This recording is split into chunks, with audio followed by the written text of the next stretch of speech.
आता या पोराला फक्त 13,000 रुपये पगार होता। त्याने मैत्रिणीला 4 BHK फ्लॅट गिफ्ट म्हणून दिला होता।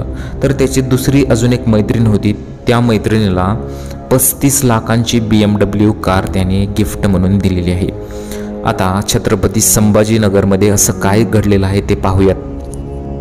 कंत्राटी कर्मचारी असलेल्या हर्षकुमार क्षीरसागरनं सरकारला 1-2 नव्हे तर तब्बल 21,59,38,00,000 रुपयांचा गंडा घातलेला आहे।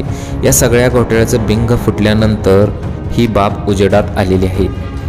13,000 रुपये पगार असणाऱ्या 2 कंत्राटी कर्मचाऱ्यांनी इंटरनेट बँकिंगच्या माध्यमातून छत्रपती संभाजीनगरच्या विभागीय क्रीडा संकुल प्रशासनाला 21,59,38,00,000 रुपयांचा गंडा घातलेला आहे।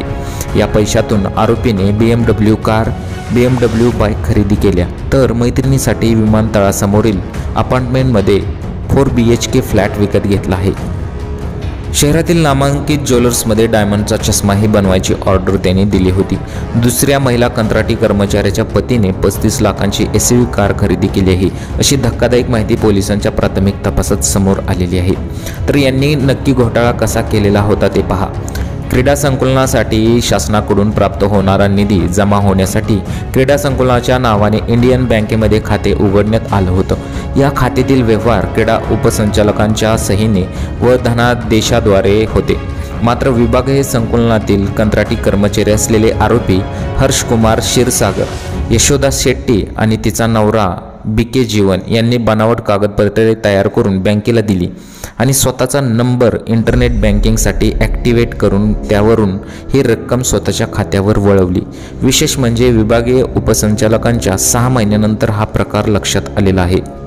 क्षीरसागरने हा घोटाळा करण्यासाठी उपसंचालकांच्या नाव आणि स्वाक्षराचा वापर करून बँकेस बनावट मजकुराचे पत्र पाठवून खात्याला स्वतःचा मोबाईल क्रमांक जोडला। मोबाईल नंबर जोडल्यानंतर नेट बँकिंग सुविधा करून हे पैसे ट्रान्सफर केले। आतापर्यंत क्षीरसागर शेट्टी यांच्या खात्यात 59 कोटी आले आहेत। बुकमध्ये नोंदी, पावती बुक लिहिणे, बँकेचे व्यवहार पत्र करणे असे काम क्षीरसागर आणि शेट्टी करत होते।